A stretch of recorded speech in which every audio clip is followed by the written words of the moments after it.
할렐루야. 하나님의 은혜로 또 한 주간 우리 모든 성도님들 각자의 처한 처소에서 하나님의 인도하심을 받고 무사하게 또 한 주간을 지나게 하심을 감사합니다. 오늘 또 복된 주의 날 우리가 함께 하나님 앞에 나와 예배드리는 이 놀라운 은혜를 저희들이 누리게 된 것을 감사하게 생각하고 예배를 통하여 부어주시는 하나님의 놀라운 은혜가 우리 예배드리는 모든 주의 백성들에게 임하여지기를 주님의 이름으로 축원합니다.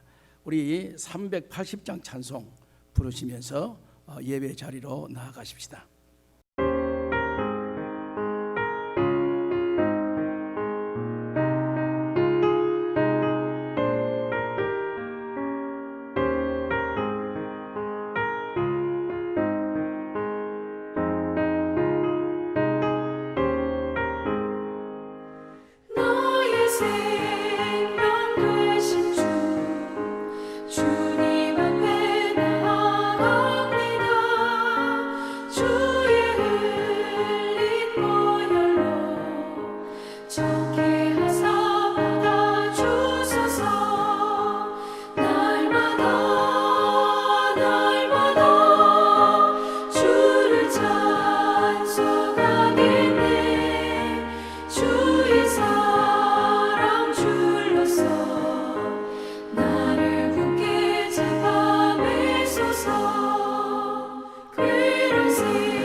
세상 살아갈 때 주를 더욱 사랑합니다. 밝고 빛난 천국에 나의 영혼 들어가겠네. 날마다 주를 찬송하겠네. 주의 사랑 줄로서 나를 굳게 잡아 매소서. 아멘.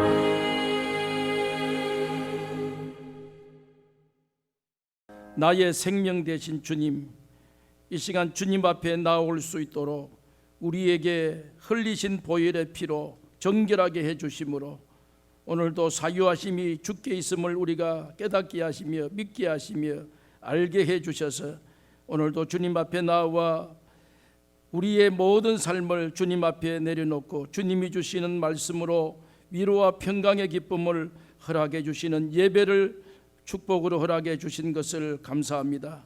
나의 생명 되신 주님, 오늘도 주님과 더불어 살아가는 삶이 날마다 이 땅 위에서의 천국의 기쁨을 누릴 수 있도록 은혜 베풀어 주시는 주님, 오늘도 예배하는 저희들에게 이 천국의 아름다운 기쁨을 예배를 통하여 경험할 수 있도록, 예배를 통하여 회복되어질 수 있도록 예배의 복을 더하여 주시옵소서.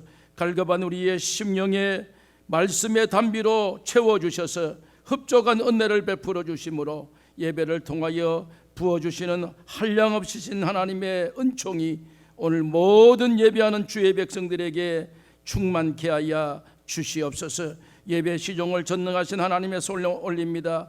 연락해 주실 줄로 믿사오며 예배 드리는 저희들에게 하늘과 땅의 기쁨으로 충만케 하여 주시옵소서. 예수님의 이름으로 기원하옵나이다. 아멘. 우리 다 같이 일어나셔서 635장 찬송하시겠습니다.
오늘 교동문은 제55문입니다.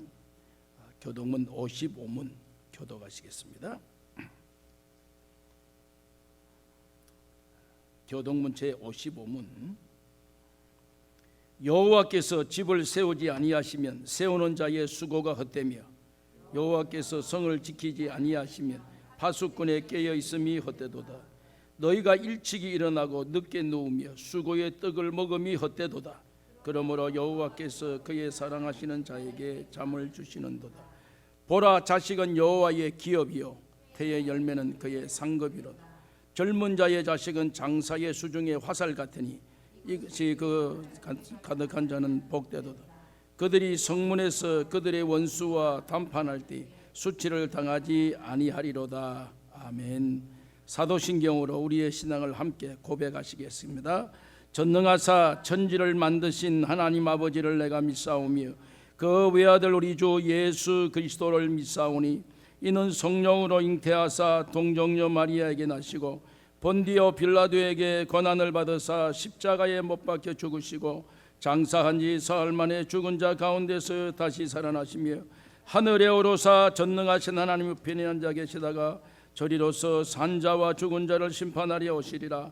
성령을 믿사오며 거룩한 공예와 성도가 서로 교통하는 것과 죄를 사하여 주시는 것과 몸이 다시 사는 것과 영원히 사는 것을 믿사옵나이다. 아멘. 앉으십시다. 찬송가 42장입니다. 42장.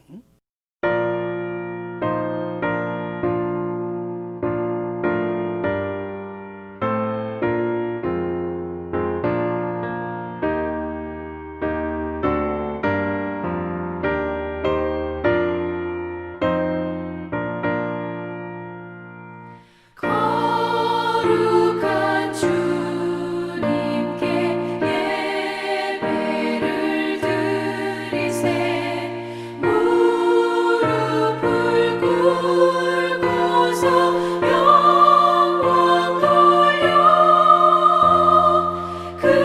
금같은 순종과 향기로운 겸손을 주님께 바쳐서 경배하세.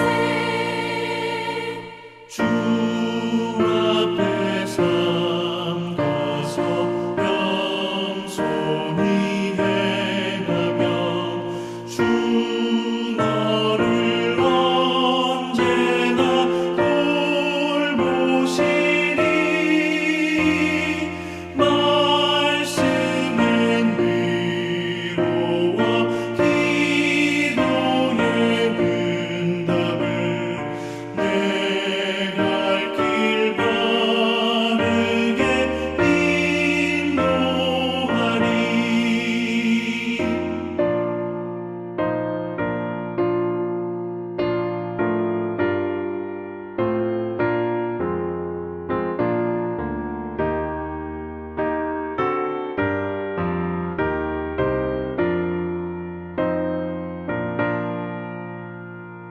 주 앞에 설 때에 두려워 말아라. 가난한 우리를 도우시리. 보배로운 진리와 온유한 사랑을 주님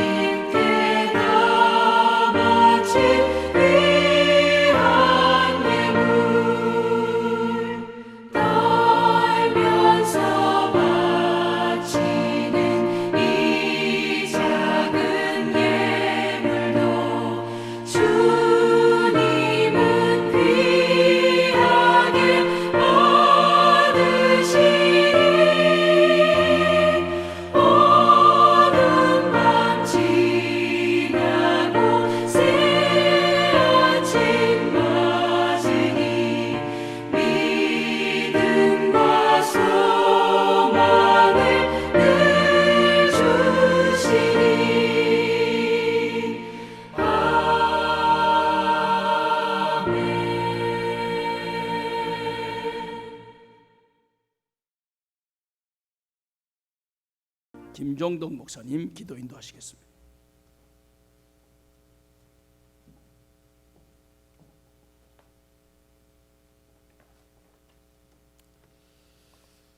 하나님 아버지 감사합니다.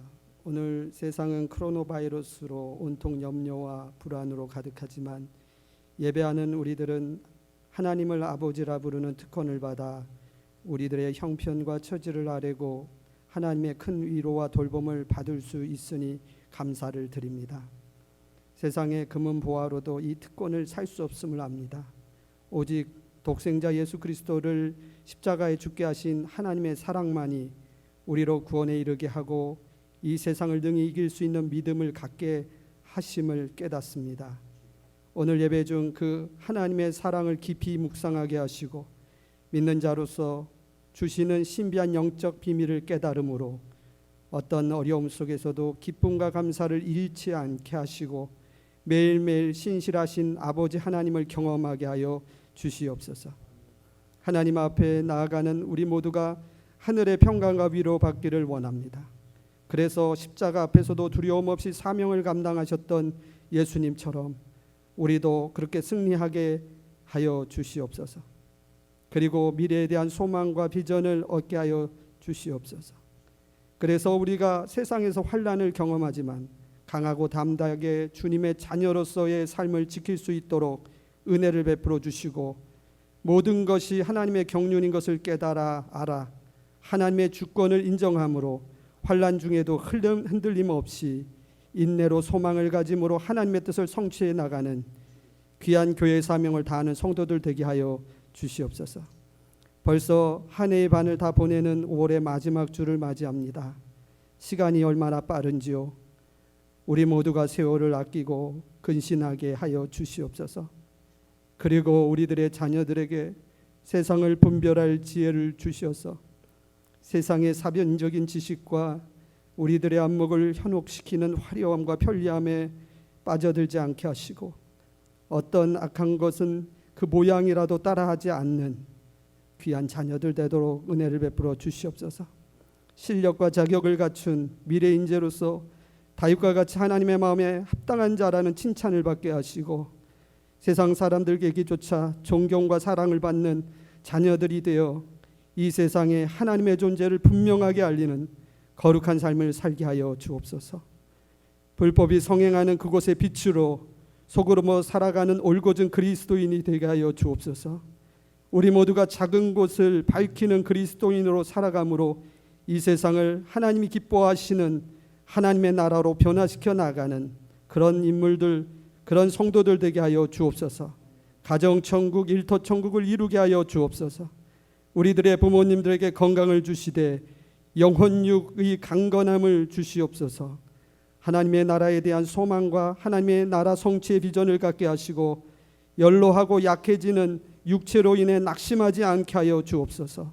주님의 나라를 이루는 환상을 보게 하시고 그 일을 위해 기도함으로 예수님을 맞이했던 시몬과 안나처럼 하나님의 나라의 성취를 삶의 현장에서 보는 우리들의 부모님 되도록 축복해 주시옵소서. 우리는 내일일을 모릅니다. 하지만 하나님의 정체성, 하나님의 자녀됨의 정체성을 바로 세워 하나님 왕같은 제사장으로서 하나님의 나라로서 거룩한 백성으로서 살아가게 하시고 눈에 보이지 않지만 살아계신 하나님을 신뢰함으로 우리를 도우시는 성령님의 인도하심을 늘 경험하게 하여 주옵소서. 그래서 어떤 어려움 속에서도 믿음을 지키며 우리들의 개인의 삶이 개인의 삶으로 끝나는 것이 아니라 하나님의 나라를 이루어가는 거룩한 역사인 것을 발견하게 하여 주옵소서. 허무하고 공허한 인생이 아닌 하루하루 하나님의 섭리를 성취하는 삶이 되게 하여 주옵소서. 특히 말씀을 전하시는 전성철 목사님의 입술을 붙들어 주시옵소서. 그 입에서 흘러나오는 하나님의 말씀이 순결하고 거룩하게 하시어서 이 시대의 악과 분투하며 선한 싸움을 싸우는 성도들에게 큰 위로와 격려의 말씀이 되게 하시며 책망과 회복의 말씀이 되어 우리 모두를 온전케 하는 능력의 말씀이 되게 하여 주옵소서. 사람을 살리는 말씀, 영혼의 깊은 울림이 있는 말씀, 사명을 발견케 하는 말씀이 되게 하여 주옵소서. 예수 그리스도의 이름으로 간절히 기도하옵나이다. 아멘.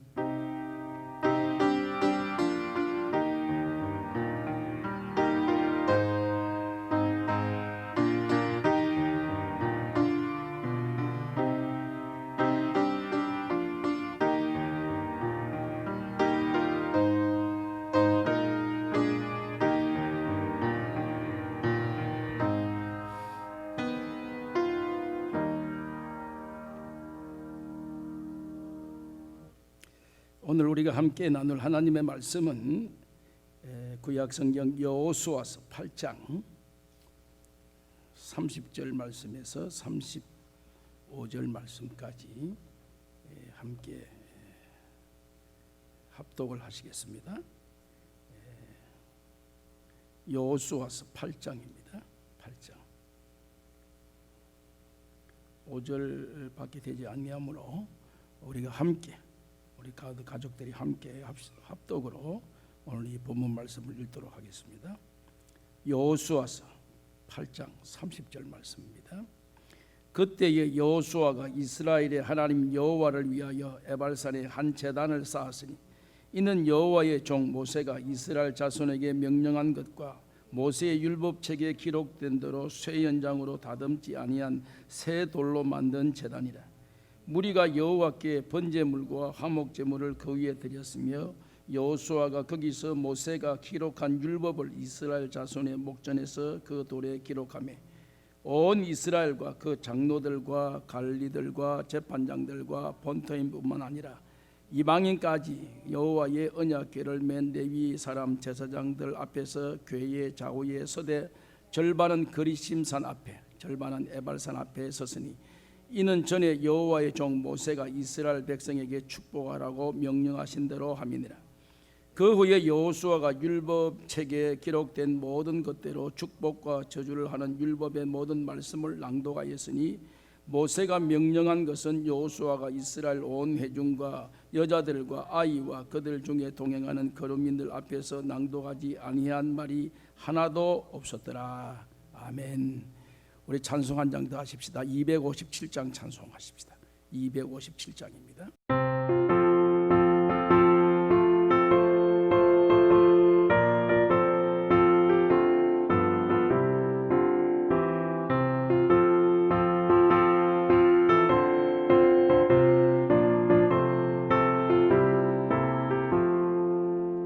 마음에 가득한 의식을 끼치고 지극히 완벽한 마음으로 찬송을 부르며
할렐루야. 하나님의 은혜를 찬양합니다. 우리 시간 우리 가족들이지만 우리 교회가 함께 예배하면서 말씀 들을 때 서로 옆 사람과 인사를 나누듯이 우리 가족들과 함께 동일하게 한번 인사를 나누십시다. 저희 교회의 인사 방법 여러분들이 잘 알고 계시는 인사입니다. 예수님이 희망입니다. 예수님이 희망입니다. 예수님이 희망입니다. 우리는 지금 주일마다 여호수아서에 나타난 하나님의 역사심을 저희들이 지금 묵상하고 있습니다. 어쩌면 우리가 살아가는 이 광야 생활, 특별히 우리 이민 생활에 이 여호수아서가 가장 이렇게 현실적으로 적합한 그런 상황이지 않는가 하는 그런 생각을 말씀을 준비해 보면서 그렇게 많이 이렇게 느끼게 됩니다. 물론 우리가 지금까지 매주일 하나님의 말씀을 함께 나누었지만 그때마다 주시는 또 하나님의 은혜들이 있었음을 기억을 합니다. 그런데 우리가 지금 당면한 현실적인 문제를 여러분들과 제가 피부로 이렇게 느끼면서 정말 참 모든 일상의 삶이 순식간에 정지됐다고 하는 이 사실이 우리에게 얼마나 불편함을 가지고 오고 있는가 하는 것을 예상치 못하게 이렇게 지금 저희들이 느끼고 있는 이런 현실에 마침 우리가 여호수아서의 말씀을 통해서 하나님의 인도하심이 어떤 것인가를 이렇게 한번 직접적으로 말씀으로 함께 나눌 수 있는 이런 기회가 우리에게 주어져서 얼마나 감사한지 말할 수가 없다고 생각을 합니다. 우리가 지난 시간까지 이스라엘 백성이 여호수아를 이제 중심해서 여리고성을 인간이 참 불가능한 그 현실이 가능한 현실로 이렇게 바뀌는 이런 상황들을 이제 저희들이 보게 되었습니다. 그리고 예상치 못한 아이성에서의 참 참패라고 하는 이러한 비극을 저들이 또 이제 맞이하게 되어졌습니다. 그것으로 말미암아 생각지 않는 가나안의 첫 관문에 이 아골골짜기라고 하는 이러한 돌무더기가 세워져서 오고 오는 세대의 후손들에게 이 돌무더기의 스토리가 어떤 것인가 하는 것이 전해지는 이러한 비극적인 참상을 저들이 이제 보게 되어졌습니다. 오늘은 그 이제 이후로 두 전쟁을 저들이 이제 잘 치루었죠. 여하튼간 여호수아가 이제 계속해서 이스라엘 백성들을 인도해서 오늘은 에발산이라고 하는 여기 산까지 저들이 이렇게 행진을 했습니다. 그리고 에발산에 이스라엘 백성들을 다 거기에 모이게 했습니다. 거기에서 이제 여장을 풀고 이제 처음으로 이스라엘 백성이 가나안에서 첫 제사를 여기에서 지내는 이러한 상황을 저들이 이제 맞이하게 되어집니다. 그런데 제가 이 에발산이 있는 지역이 어느 지역이냐면 세겜이란 지역입니다. 이 세겜이란 지역, 이 세겜이란 지역이라고 하는 이 말에 제가 강조를 두는 이유는 여기에 중요한 의미가 있습니다. 이 세겜이란 곳에 제가 이 말씀을 이제 여러분들에게 세겜이 왜 중요하고 세겜의 그 길을 이제 그 지역에 우뚝 솟아 있는 에발산을 왜 우리가 기억을 해야 되느냐 하는 그 문제를 오늘 말씀과 함께 저와 여러분이 이렇게 나누려고 하는 목적이 여기에 있습니다. 세겜은 어떤 지역이냐 역사적인 그 현실을 보면 여러분들이 잘 아시는 대로 우리가 믿음의 조상이라면은 출발을 어디에서 기준점을 두느냐면 아브라함의 기준을 둡니다. 그래서 믿음의 시작, 믿음의 출발, 믿음의 이제 소위 우리 조상, 이렇게 우리가 말을 할 때에 아브라함. 그러면 그 아브라함은 원래 어디 살았느냐면 여러분들이 잘 아시는 대로 갈대아 우르라는 땅에 살았습니다. 이 지역은 메소포타미아 문명권에 있는 지역입니다. 메소포타미아 문명권이라고 이렇게 제가 여러분들에게 말씀을 드리는 이유는 그 당대의 가장 찬란한 문화와 찬란한 그러한 그 부의 상징성의 대표적인 이름이 메소포타미아입니다. 메소포타미아 문명이라면은 뭐 사회적인 역사에 의해서도 굉장히 모든 사람들에게 이렇게 관심을 가질 수 있는 지역이 메소포타미아 지역입니다. 이 지역의 문명권 속에서 갈대아 우르라는 땅에 아브라함이 살았습니다. 그리고 아브라함의 아버지가 데라라는 사람입니다. 여러분들도 잘 아시다시피 이 사람의 직업이 우상을 만들어서 이제 팔아 수입을 가지고 생활하는, 그럼 왜 우상을 팔아서 생활하느냐? 그 당시에 가장 비즈니스에 가장 각광받는, 가장 수입성이 가장 높은 그러한 비즈니스의 주 종목이 우상입니다. 왜냐하면 문명이 이렇게 발달되고 사람이 부가 이렇게 풍성해지고 삶이 윤택해지면 사람이 날마다 그 삶에 젖어 있는 사람들이 감사하다, 은혜스럽다, 그것보다는 또 다른 우상을 거기에 만들어내는 것이 인간이 가지고 있는 죄악성의 한 단면입니다. 사람이 잘 살면 그 다음에는 우상을 거기에 결부되는 이러한 현상을 우리가 이렇게 보게 됩니다. 그러니까 이 아브라함의 아버지 이 데라도 비즈니스에 아주 이렇게 머리가 있는 이런 사람이라 그 시대에 가장 어떤 비즈니스가 가장 성업을 가져올 수 있을까? 우상입니다. 그래서 우상 장사를 하고 이렇게 참 수입을 가지고 생활하는 그 가운데 하나님께서 아브라함을 통해서 이제 너희 가정이 이 갈대아 우르를 떠났으면 좋겠다 라고 하는 하나님의 명령을 받습니다. 그 명령을 아브라함과 그 아버지가 받아들입니다. 모든 사람이 그 시대에 하나님의 명령이라고 하는 사실 자체도 깨닫지도 못하고 알지 못하는데 아브라함과 그의 아버지가 소위 우리가 말해서 일찍이 눈을 뜨게 됐죠. 깨었습니다. 그래서 하나님의 말씀을 저들이 받아들입니다.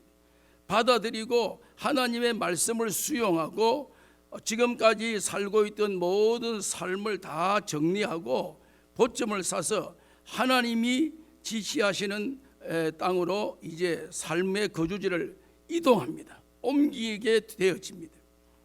옮기게 되어지는 이런 과정에서 이제 그 기간이 얼마일는지 뭐 이렇게 정해놓은 시간이고 거리가 얼마 정도 되면 얼마의 시간이 소요될 것이다. 그 계산이 있는 것은 아니니까 갈 바를 알지 못하는 상황에 하나님께서 때를 따라 이렇게 말씀하시니까 그 말씀을 따라가다가 어느 지역에 머무르게 되었습니다. 장기간. 그 머무르는 지역이 하란이라는 지역입니다. 이 하란이라고 하는 이 지역에서 이제 아브라함의 가족들이 머무르고 있는 그 시간에 공교롭게 아브라함의 아버지 데라라는 아버지가 죽습니다. 그래서 가정에 굉장히 혼란이 시작되었습니다. 아버지가 지금까지 거의 여기까지 오게 되어지는 이 일정의 이 노정을 이 하나님의 그 일정을 아버지가 이렇게 아브라함의 아버지가 이것을 잘 받아들여서 잘 이끌어 왔는데 여기에서 아버지가 죽습니다. 여러분 아버지의 이름이 데라입니다. 근데 데라라고 하는 이 히브리어가 우리말로 번역하면 지연시키는 자, 그 이름이 참 독특하죠. 여하튼 이름과 그들의 형편과 너무나 예상치 못하게 맞아떨어지는 이런 그 상황이 그렇게 쉽지는 않습니다. 많지는 않습니다. 그런데 공교롭게 제가 이 성경을 연구하다 보니까 이 아버지 아브라함의 아버지 이름이 데라가 히브리어로 데라, 우리말로 번역하면 지연시키는 자다. 그러다 보니까 아버지가 하란에서 속히 갈 길을 계속해서 연결하지 못하고 거기에 지연하고 있다가 결국은 죽습니다. 그래서 혼란이 가중되는 그 상황에 하나님께서 아브라함에게 직접적으로 지시합니다. 그게 이제 창세기 12장 1절입니다. 여러분들이 창세기 12장 1절을 잘 알잖아요. 성경 여러분들이 아시는 것 가운데 몇몇 아는 것 가운데 이 창세기에서 아는 성경 구절 가운데 이 12장 1절이죠. 너는 본토 친척 아비 집을 떠나 내가 너에게 지시할 땅으로 가라. 그게 12장 1절에 그 창세기 12장 1절에 주된 내용 아닙니까? 이제 갈 바를 알지 못하고 망설이고 있는 이 아브라함에게 하나님께서 직접적으로 아버지에게 말씀하셨던 하나님이 자기에게 너는 본토 친척 아비 집을 떠나서 이제 내가 너에게 지시할 땅으로 가라. 이제 그 땅이 사실이 지금 여호수아가 대군들을 이끌고 들어가 정착하려고 하는 가나안입니다. 가나안. 그래서 이제 이 아브라함이 식솔들을 이끌고 이제 이 하란을 떠나서 사실 이제 가나안에 첫 발을 디딥니다. 첫 발을 디디자마자 굉장히 감격했죠.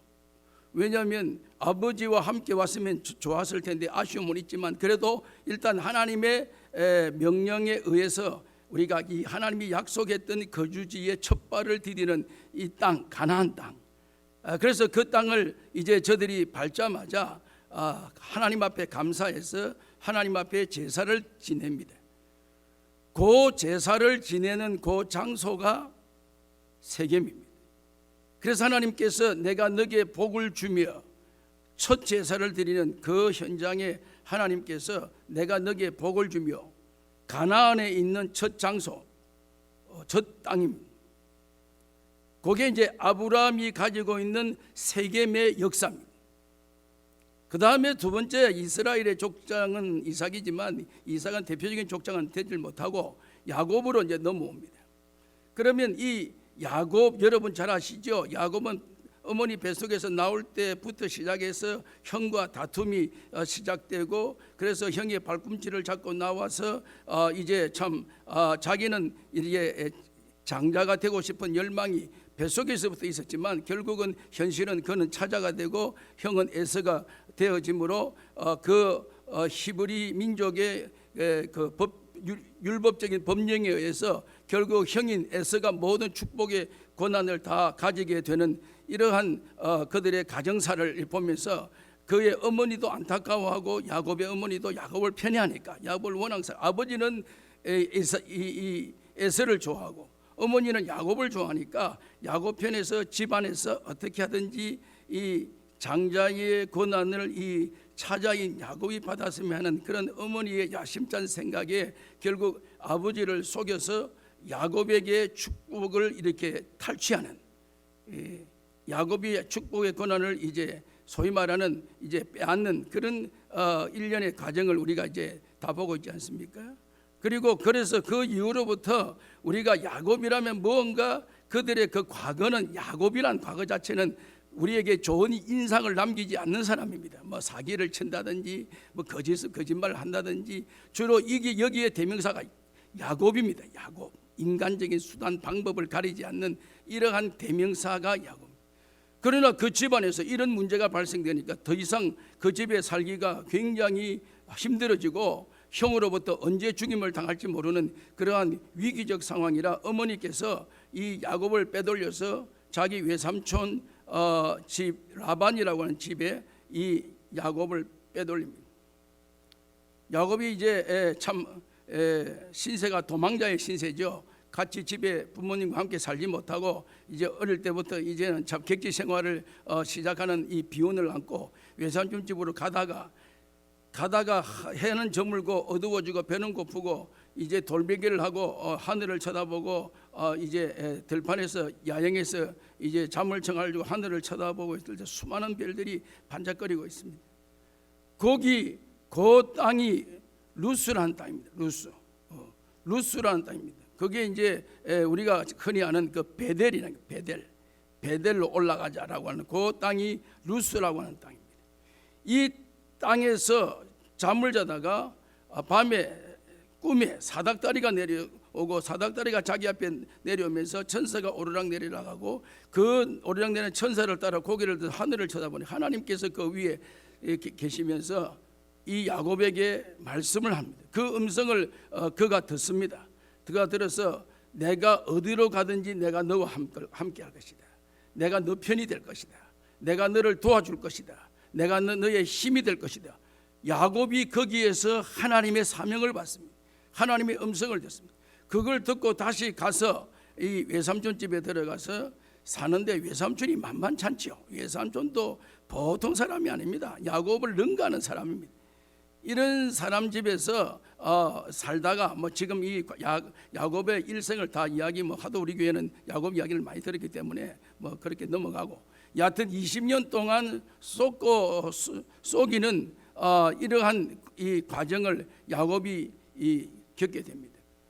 그리고 급기야는 이제 어느 정도 자기의 재산도 이렇게 축적이 되고 결혼도 해서 부인이 4명이나 되고 식솔도 있고 자녀도 있고 뭔가 자기가 가질 만한 그러한 인간적인 부를 다 누리고 자기의 고향으로 이제 갔으면 자기가 원래 태어났던 형이 살고 있는 아버지와 어머니가 있었던 고향으로 가고 싶은 그런 일련의 과정에서 이 야곱이 식소들을 데리고 다시 고향으로 돌아와서 돌아오는 과정에서 첫 기착지가 세겜이라는 땅. 여기에서 하나님 앞에 제사를 지냅니다. 거기에서 하나님께서 내가 네게 복을 줄 것이다 라고 약속받았던 그 장소가 세겜이라는 장소. 다시 말하자면 아브라함이 여러 천신만고 끝에 가나안에 첫 발을 디뎌서 제사를 드렸던 장소, 하나님께서 아브라함을 통해서 내가 너에게 복을 주며 내가 너의 길을 인도하며 그 약속을 받았던 장소가 세겜입니다. 야곱이 이제 여기에서 내가 너와 함께하며 어디로 가든지 너의 길을 내가 보장하며 너의 길을 형통하게 하며 약속받았던 장소가 세겜이라는 장소입니다. 이 세겜이란 이 장소에 이 여호수아가 이스라엘 백성들을 이끌고 왔다는 사실입니다. 이 말씀의 배경 속에는 그러면은 이 장소는 하나님의 약속이 성취되어지는 그런 장소다 하는 사실을 우리에게 간접적으로 시사하고 있는 그 내용을 우리가 여기에서 한번 기억을 할 필요가 있는 것입니다. 세겜은 이런 역사를 가지고 이런 데 가서 살면서 결국 하나님께서 여기에 약속해 주셨던 약속이 성취되는 하나님의 약속이 이행되는 그러한 땅이 바로 이곳이다 라는 사실을 저들에게 밝혀주고 있다는 사실입니다. 여러분, 그 세겜이란 그 땅에 뭐가 있느냐? 여기에 에발산이라는 거 있습니다. 에발산. 여기에 에발산이 자리 잡고 있습니다. 그러면 오늘 이 에발산이 무엇인가라고 하는 사실입니다. 에발산의 의미가 무엇이냐라는 사실입니다. 여러분 30절에 보면 오늘 이 본문 말씀 여호수아 8장 30절에 보면 그때 여호수아가 이스라엘의 하나님 여호와를 위하여 에발산에 한 제단을 쌓았으니 이는 여호와의 종 모세가 이스라엘 자손에게 명령한 것과 모세 율법책에 기록된 대로 쇠 연장으로 다듬지 아니한 새 돌로 만든 제단이라. 무리가 여호와께 번제물과 화목제물을 그 위에 드렸으니 라고 하는 사실입니다. 이스라엘 백성이 선 땅, 세겜 땅, 세겜의 배경은 하나님의 약속이 성취되는 땅, 이 땅 중심의 에발산, 이 에발산에서 저들이 하나님 앞에 제단을 쌓는 이러한 현장을 지금 이 본문은 여호수아 8장은 우리에게 소개하고 있습니다. 그러면 이 에발산이 무엇인가라는 것입니다. 에발산의 역사가 무엇입니까?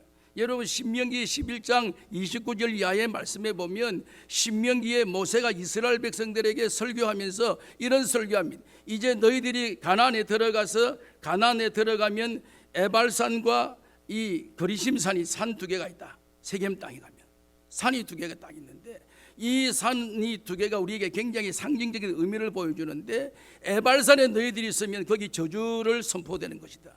저주가 선포되는 곳이 이 에발산이고 거리심산에 너희들이 서게 되면 축복이 선포되는 선언되는 그런 상징적인 산이 이 두 개가 있다. 여러분, 그 산은 지금도 있습니다. 지금도 에발산과 그림, 지금도 이스라엘 가면 지금도 있어요. 제가 그 산을 직접 보고 왔습니다. 눈으로. 에발산과 그림입니다. 그런데 독특한 것은요, 에발산은 지금도 그 산 자체에 풀 한 폭이 없습니다. 완전히 돌산입니다. 처음부터 끝까지 돌입니다. 흙도 하나 없습니다. 흙도 전체가 바위입니다. 바위, 돌산입니다. 돌산. 그러니까 우리가 성경을 이렇게 읽고 갔던 우리, 야, 저주받으면 저렇게 돌산이 되는가, 굉장히 우리가 처음에 제가 그 산을 이렇게 구경하면서 굉장히 이렇게 의심을, 거리심산은 바로 거기서 바로 맞은편에 있는 산이 거리심산. 지금도 그 산은 숲이 청청하고 나무가, 푸른 나무가 쫙 질비하게 지금도 산이 똑같은 산인데, 축복과 저주 하는 이러한 그 의미를 우리에게 이렇게 보여주는데, 하필이면 왜 여호수아가 이스라엘 백성들을 이끌고 에발산에 저들을 이렇게 처음에 도착을 하게 되었는가? 조금만 더 움직여서 거리심산에 도착하지.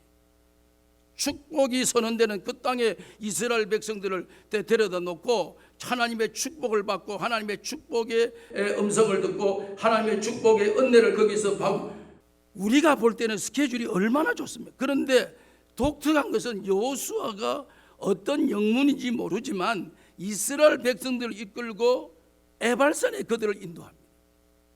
그러면 에발산으로 인도한 여호수아의 의도가 뭡니까? 여기에서 이스라엘 백성이 저주를 받았으면 좋겠다, 그런 목적이냐 이 말이에요. 그런 뜻이냐는, 성경이 그러한 의미를 우리에게 부여할 리가 없지요.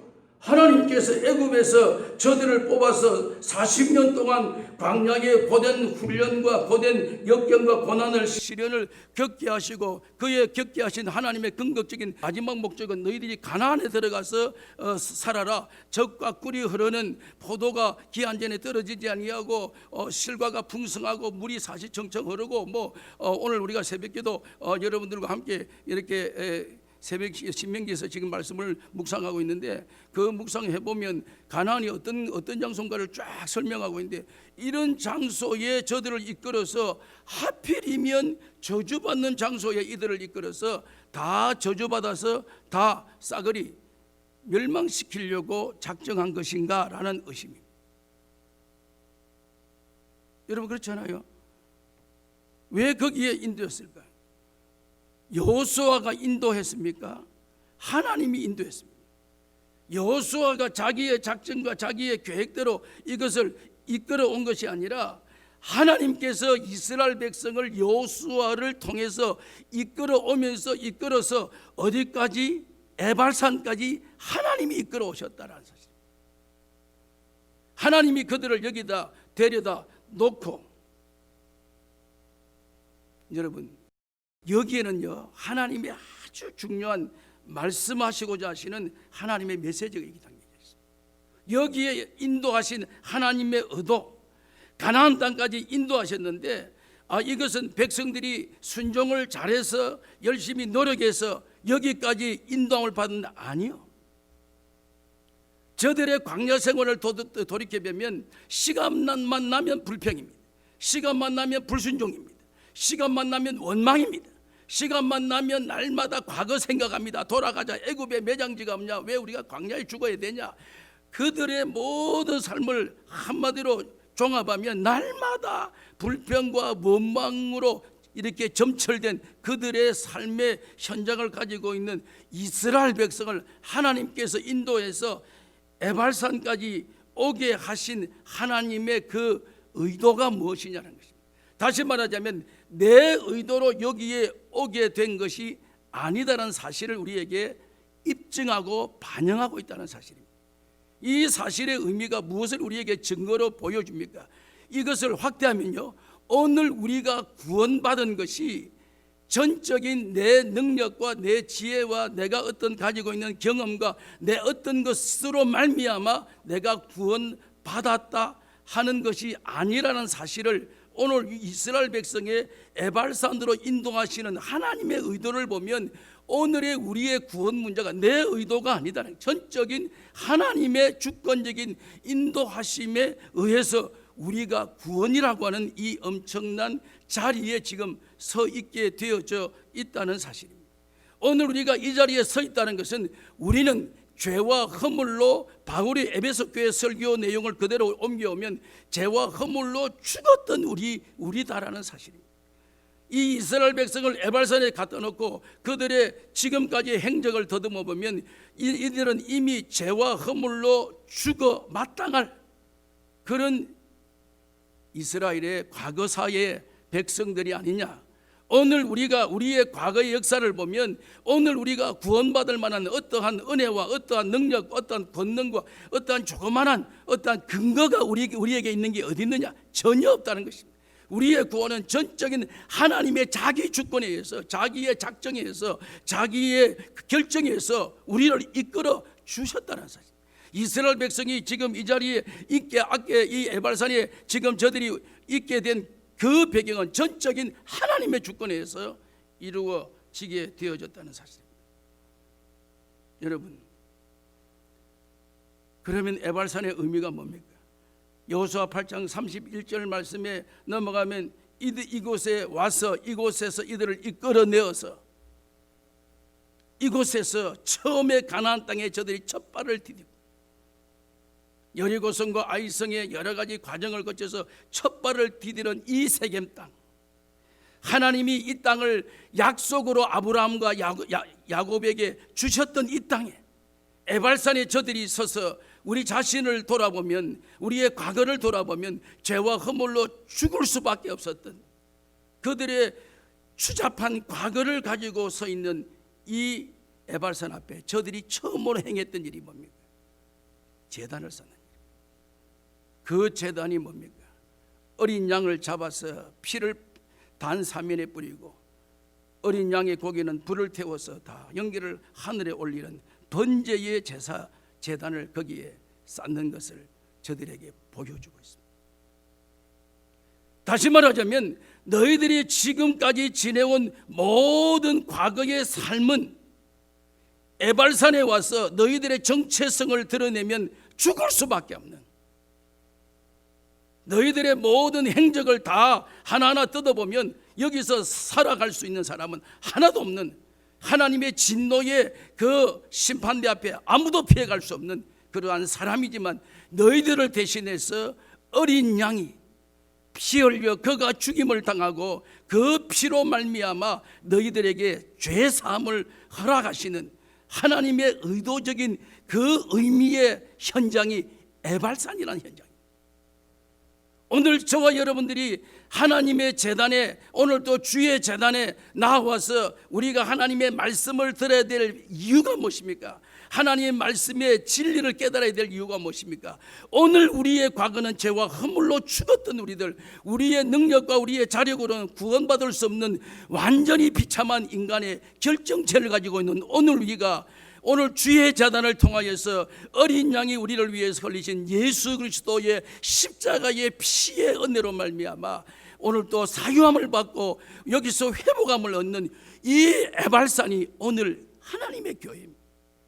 하나님의 교회는 에발산입니다. 여기에는 회복이 있는 곳입니다. 하나님이 세겜을 약속해 주셨고 오늘 이스라엘 백성을 여기에 이끌어내어서 여기에서 어린 양을 통해서 죄사함의 회복을 확신시켜 주시고 오늘 우리에게 주의 제단을 통해서 하나님의 긍휼과 자비하심을 경험하게 되는 결정적인 장소가 에발산 하나님의 전이라는 것입니다. 교회라고 하는 사실. 오늘 우리 교회는 엄청난 능력이 여기에 담겨져 있다라고 하는 사실. 여러분 로마서 7장 21절에서 23절 말씀에 보면 우리가 잘 아시는 대로 우리는 오라 나는 곤고한 사람이로다 누가 이 사망의 몸에서 나를 건져낼 수 있을까? 우리의 정체성은 결론적으로 그것밖에 더 이상 내놓을 이력서가 없다는 사실입니다. 우리의 인간의 가장 연약한 모습은 나는 곤고한 사람, 이 사망의 몸에서 누가 나를 건져내냐? 사망의 결정체가 뭡니까? 죄의 싹은 사망이요, 죄에 대한 결과가 사망이요. 그 사망의 결과, 이 결과를 나는 당할 수밖에 없는, 누가 이 사망의 몸에서 나를 건져낼 수 있으랴? 로마서 7장 23절 말씀에 여기에서 끝난다면 오늘 우리는 절망이죠. 누가 이 사망의 머무스를 건져낼 수 있을 것인가? 비극입니다. 그런데 하나님은 그 비극 가운데 로마서 8장을 주셨습니다. 8장 1절 2절 여러분들이 집에 계시니까 한번 찾아보십시오. 거기에는 뭡니까? 오늘 우리에게 이러한 희망 없는 인간에게 예수 그리스도로 말미암아 다시 회복시켜 주시는 하나님의 은총의 약속이 로마서 8장에 있습니다.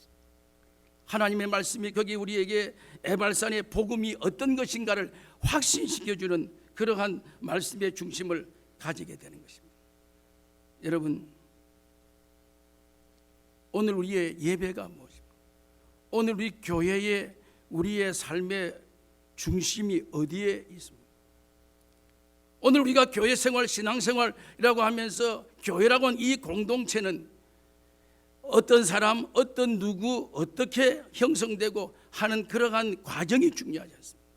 이 에발산에는 모든 이스라엘 백성이 나와서 우리의 과거는 이 에발산에서 저주받아 마땅할 인생이다, 이것이 고백되는 곳이 에발산입니다.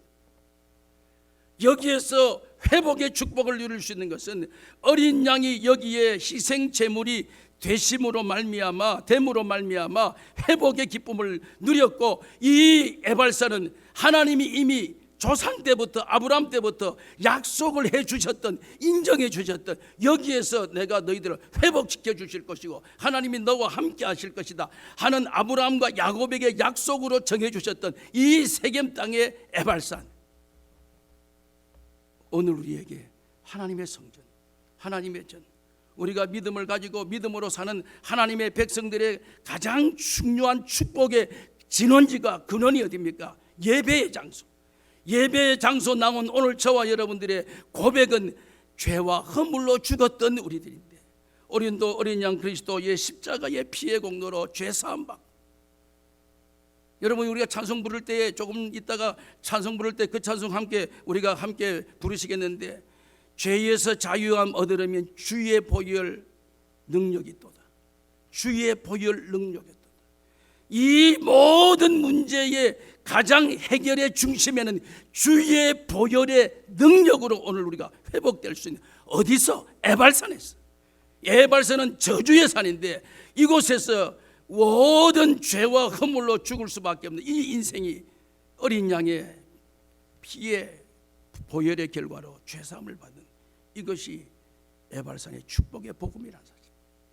오늘 저와 여러분들이 누리는 이 신앙, 이 믿음, 이 예배의 중심에는 이러한 하나님의 축복이 여기에 담겨져 있다는 사실. 그런데 우리가 여기에서 한 가지, 여기서 눈여겨보고 좀 지나갈 게 하나 있습니다. 거기까지 우리가 진행되면 좋지만, 여러분 오늘 이 본문 8장, 여호수아 8장 33절을 한번 보시면 이런 내용이 나옵니다.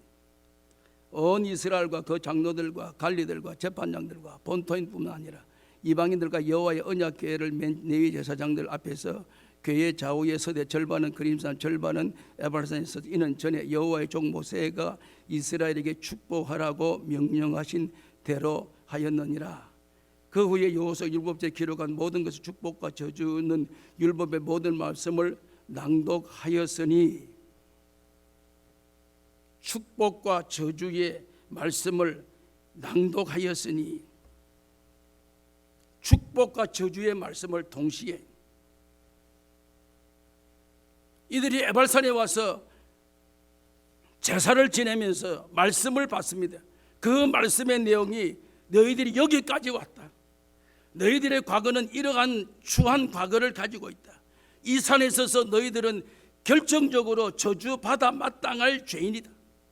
그런데 여기에 어린 양이 대신 너희들의 죄를 대신하여 죽음으로 말미암아 이제 하나님의 사유하심이 여기에 있는데, 이제 너희들이 여기에 머무를 것이냐, 에발산에 거두러 머무를 것이냐, 아니면 거리심산으로 옮길 것이냐, 이 결정을 너희들이 택해라. 너희들이 선택해라. 이게 여호수아의 마지막 말씀, 메시지입니다. 너가 택해라는 것입니다. 여러분, 이 의미 속에는 우리가 생각할 때 그러면 여기서 택하면 되는가 보다, 여기서 택할까, 여기 있을까, 저기 갈까, 그러한 초이스가 있는 게 아닙니다. 이 말씀은 축복과 저주 뭐 이 어떠한 중심에서 우리가 어디로 가야 되냐, 무엇을 해야 되냐, 어느 게 축복이냐, 어느 게 축복이 아니냐, 그렇게 지금 머리를 굴려가면서 계산해서 어디로 결정해야 될 것이냐, 그런 초이스를 여기서 말씀하는 의도는 아닙니다. 우리가 지금 이 말씀을 읽으면서 여러분들이 마음에 결심해야 될 그 분명한 이유가 나는 이 말씀의 의미를 여러분들이 쉽게 제가 설명을 드리면, 집에 자녀를 키우죠.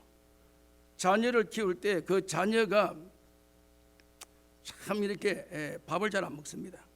요즘 애들 참 밥 잘 안 먹어요. 그러니까 엄마는 애가 타서 밥 먹어라, 밥 먹어라. 자꾸 밥 먹으면 덜쳐버리고 안 먹어. 이러면 그런 자녀들, 어린아이들 키워보면 그런 애들 있습니다.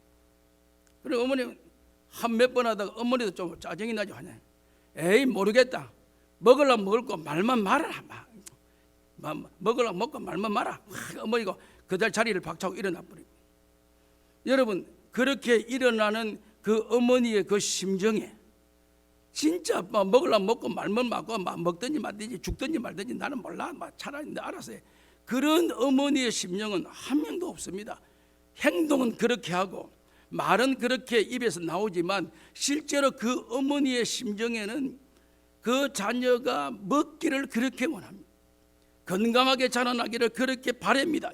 진짜 어머니의 그 심령에 있는 이 행동, 애가 하는 행동이 하도 부모의 마음을 거스르게 해서 나오는 외적인 행동뿐이지 실제 어머니의 마음은 그 심령이다, 그 말이에요. 어린아이가 하도 공부를 안 합니다. 그러니까 아버지가 그 아들에게 약속을 하죠. 너가 이번에 성적이 이 정도 올라가면 내가 컴퓨터를 사주겠다.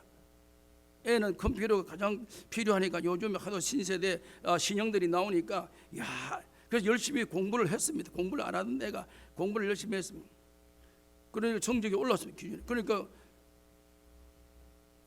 아버지가 컴퓨터를 사줬습니다. 애는 컴퓨터를 받아가지고 팔쩍팔쩍 뜁니다. 좋아가지고 복 받았다. 복이다. 참, 이런 복을 받을 수 있는구나. 여러분, 오늘 우리가 하나님이 우리를 보시는 시각을 우리가 굉장히 관심을 기울이실 필요가 있는 것입니다.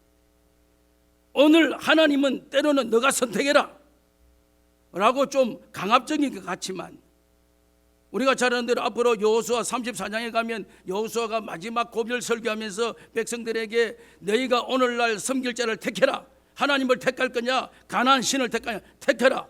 너희들 택해라. 나와 내 집은 여호와를 섬기겠노라. 그가 그렇게 설교합니다. 그 설교의 배경 속에는 나는 여호와 섬길 테니까 너는 네 알아서 해라, 그런 설교가 아닙니다. 이 여호수아의 마음속에는 모두가 다 하나님의 백성이니 하나님을 섬겨라. 나와 우리 집은 여호와 섬기겠노라 라고 해서 하나의 바리케이트를 치는 게 아니라 모두가 다 하나님의 백성으로 하나님을 섬겨라. 그 간절한 애절한 심령에서 요 설교가 진행되는 겁니다.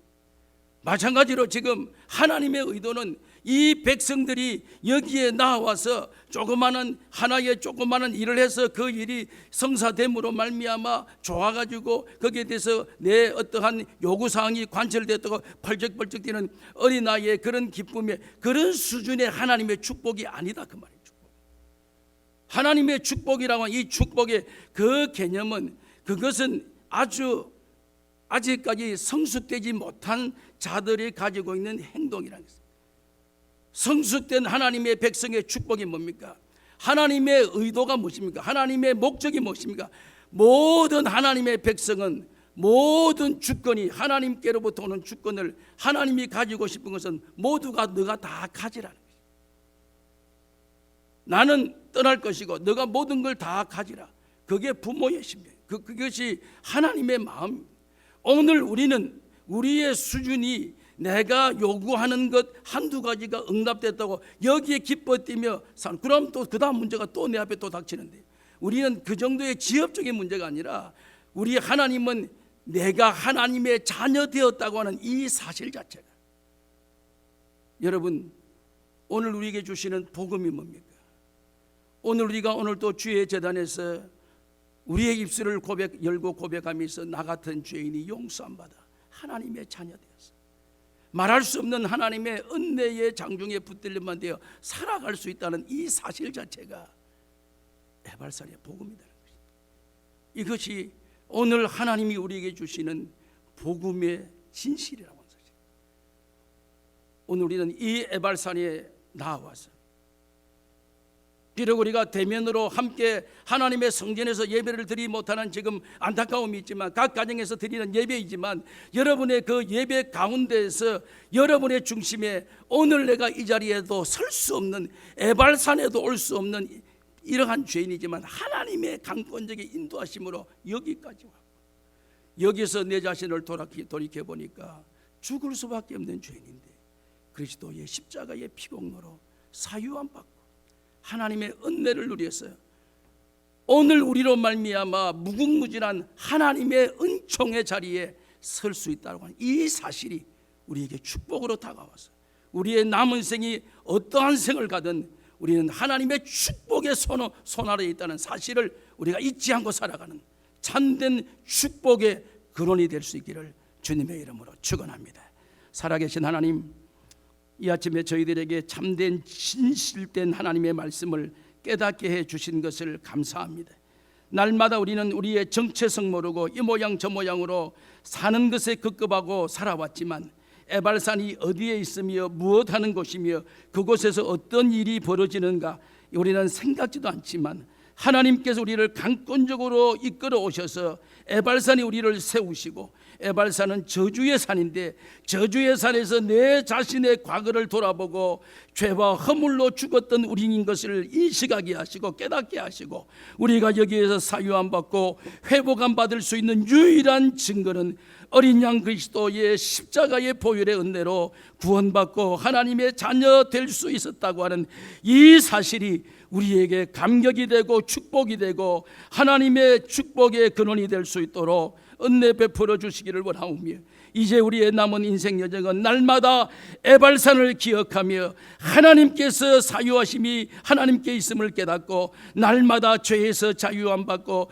주의 보혈의 능력으로 살아가는 하나님의 거룩한 자녀들 될 수 있도록 축복해 주시기를 원하옵고 예수님의 이름으로 기도하옵나이다. 아멘. 찬송가 268장 부르시면서 준비하신 예물을 드리겠습니다.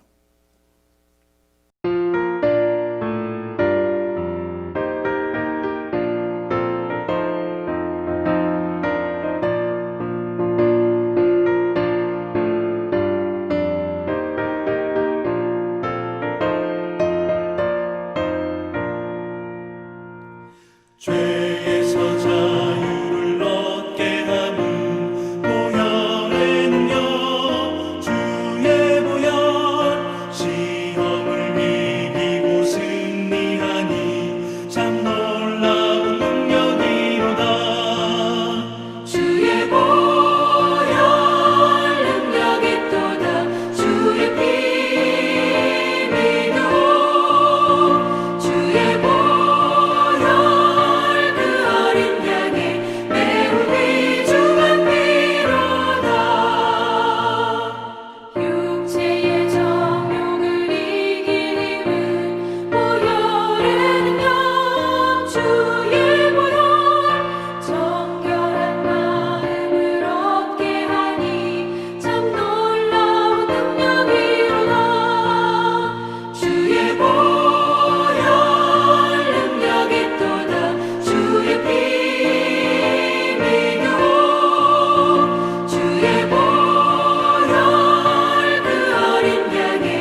죄와 허물로 죽었던 저희들,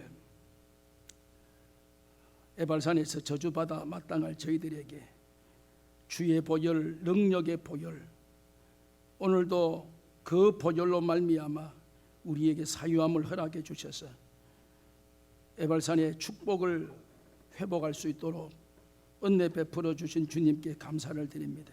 오늘도 주의 몸된 재난을 통하여 흘리신 십자가의 보혈의 피가 이 재단을 통하여 우리에게 사유하심이 있음을 깨닫고 우리의 남은 생은 에발산의 저주의 에발산을 축복의 에발산으로 바꾸는 하나님의 엄청난 축복을 날마다 감사하며 찬양하며 나가기에 부족함이 없도록 성령님 역사해 주시기를 원합니다.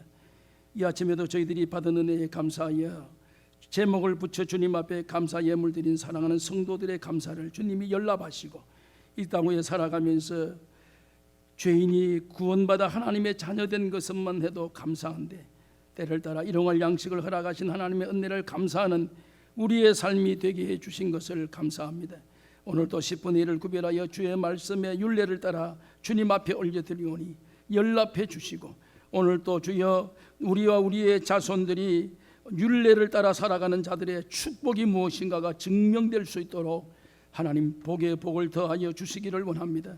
오늘도 주일 예물과 건축 예물과 선교 예물과 여러 예물들을 주님 앞에 올려드리오니 연락해 주시고 어려운 때에 전능하신 하나님 의지하고 때를 따라 일용할 양식을 주시는 하나님을 찬양할 수 있는 아름답고 복된 우리의 감사가 될 수 있도록 축복해 주시기를 원합니다.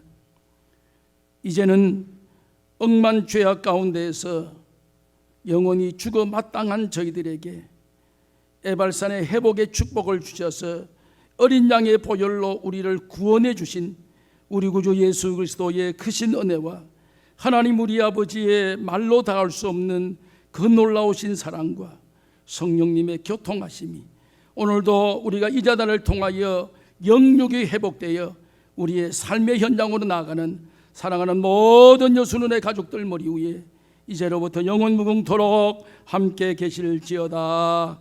아멘.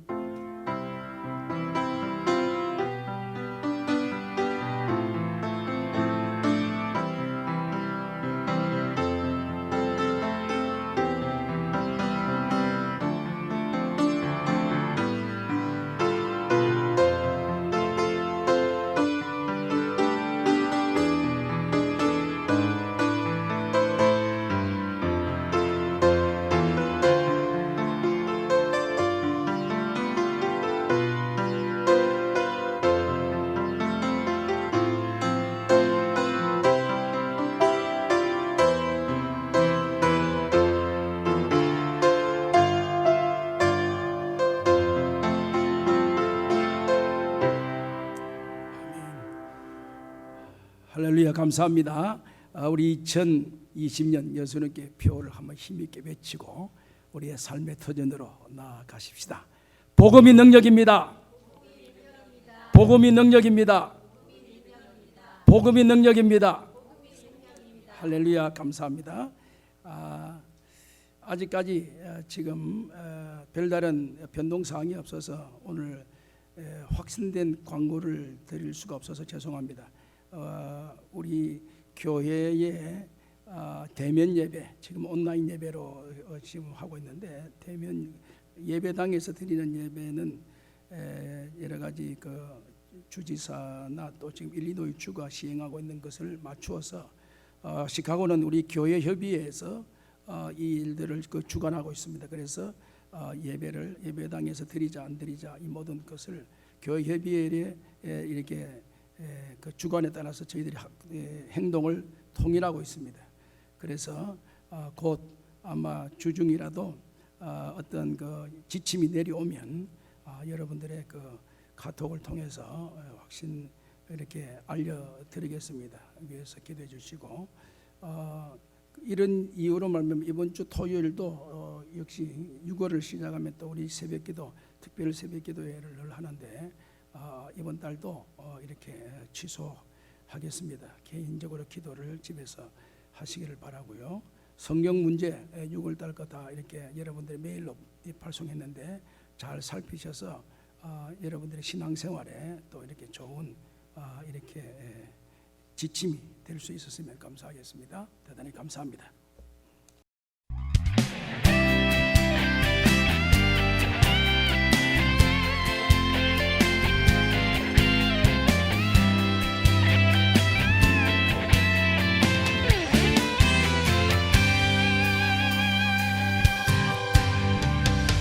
저 높은 하늘 위로 밝은 태양 떠오르듯이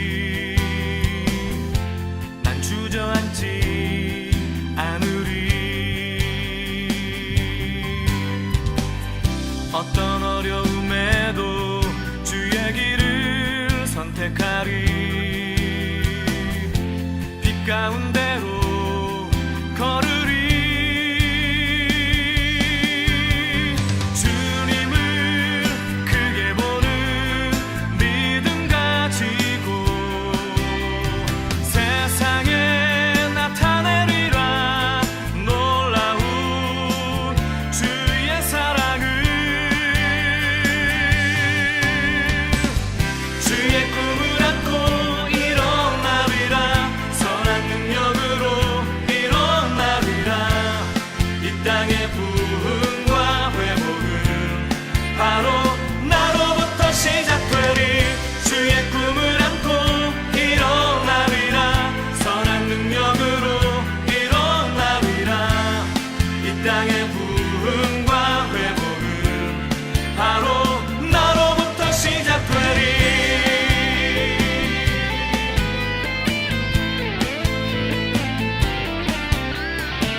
빛 가운데로 걸으리. 주님을 크게 보는 믿음 가지고 세상에 나타내리라 놀라운 주의 사랑을. 주의 꿈을 안고